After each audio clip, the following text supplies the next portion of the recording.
जिसे श्री राम नाम का स्वाद प्राप्त हो गया हो, उसे फिर किसी अन्य वस्तु की चाह नहीं रह जाती। जय श्री राम। सत्य वचन है स्वामी। श्री राम के नाम की महिमा ही ऐसी है, इसीलिए आप भी उनका नाम सदैव ही जपा करते हैं।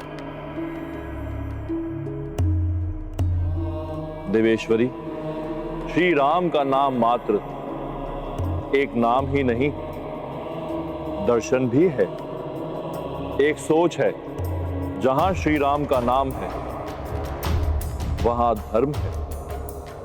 धर्म का मार्ग कठिन अवश्य है, किंतु स्थायी सुख एवं मोक्ष उसी से ही प्राप्त होता है। और अधर्म का मार्ग सुगममय है, जो क्षणिक सुख दे सकता है, किंतु वो पतन का मार्ग है, जहां अंत में ना ही सुख प्राप्त होता है और ना ही मोक्ष। ये मनुष्य पर ही निर्भर है कि वो कौन सा मार्ग चुनता है।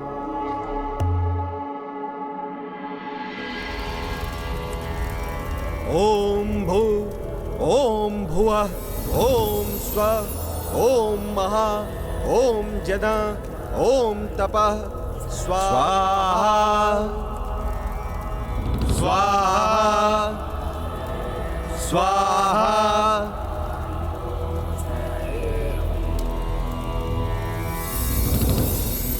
स्वाहा।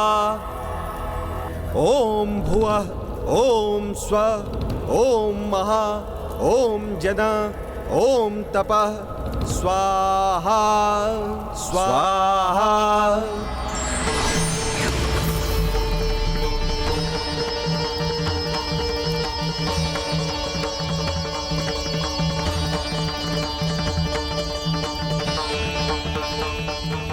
पाप का विस्तार हो, अधर्म की जय हो।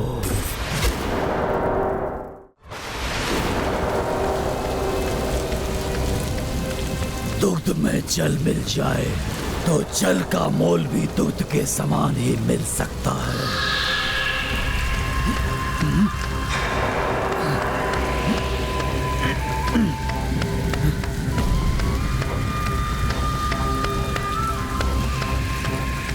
वर्षा, अब इन सारे दुग्ध के पात्रों में जल मिला देता हूँ।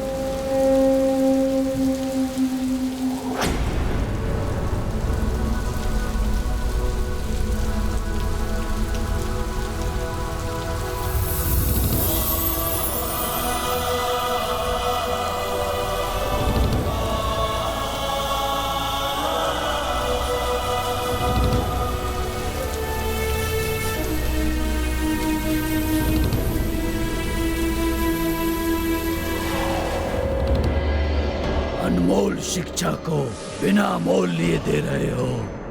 बच्चों, हमें अपने माता पिता की सेवा करनी चाहिए। अपने आसपास के स्थान को साफ स्वच्छ रखना चाहिए।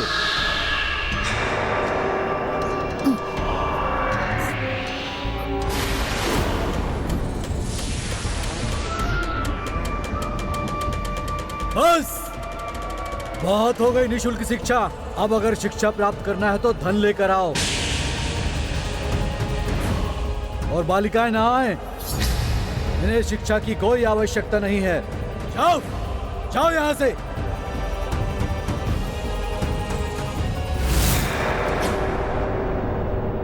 देखो बच्चों, सबसे पहले सुबह उठकर अपने माता पिता को प्रणाम करना चाहिए और अपने घर के आसपास स्वच्छ वातावरण बनाना चाहिए।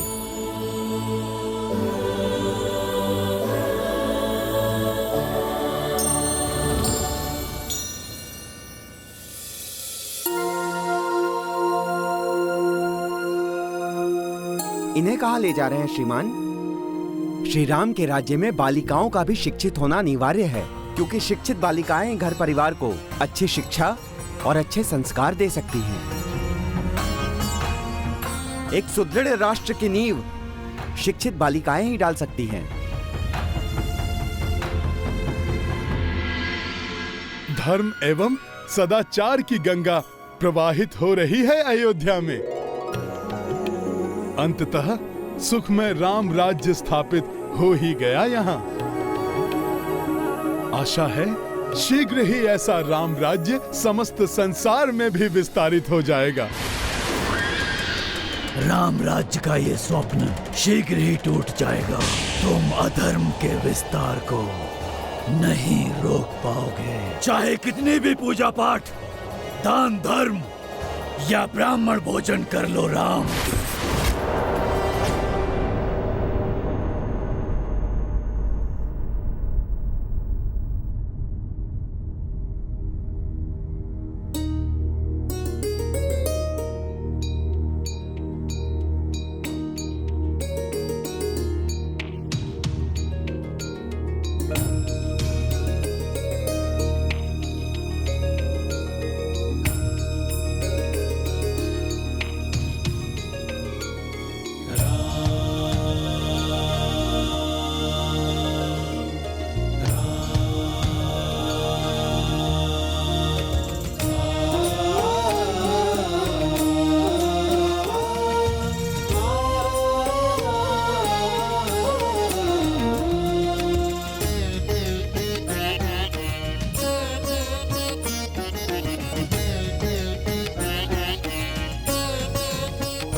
क्या हुआ मुनिश्रेष्ठ?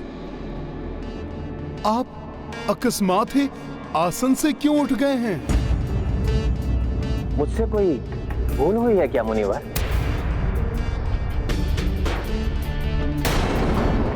ऋषि कुंभोदर को क्या हो गया? अकस्मात ही ये रुष्ट क्यों हो गए? बताइए ना मुनिवर, क्यों रुष्ट हो गए हैं आप? नियम का पालन होना चाहिए।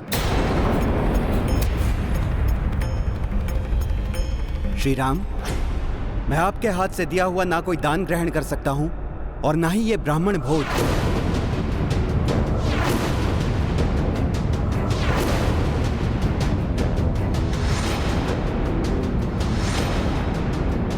मेरे प्रभु श्री राम से नियम पालन में त्रुटि कैसे हो सकती है? अवश्य ही कोई भ्रम हुआ है कुंभोदर मुनि को। मुनिवर, यदि आप मुझसे दान एवं भोज ग्रहण नहीं करेंगे तो मेरे सभी कर्म व्यर्थ हो जाएंगे। क्षमा करें, आपका वनवास समाप्त हो चुका था, राज्याभिषेक भी संपन्न हो चुका था। तब आपके लिए अनिवार्य था कि आप सर्वप्रथम गया तीर्थ जाकर विधि पूर्वक पिंड दान करके अपने पितरों को संतुष्ट करें, किंतु आपको ये सब स्मरण नहीं रहा। ऐसे में आपके द्वारा प्रदत्त कुछ भी स्वीकार करना मेरे लिए ही नहीं, समस्त ऋषि मुनियों के लिए भी निषिद्ध है।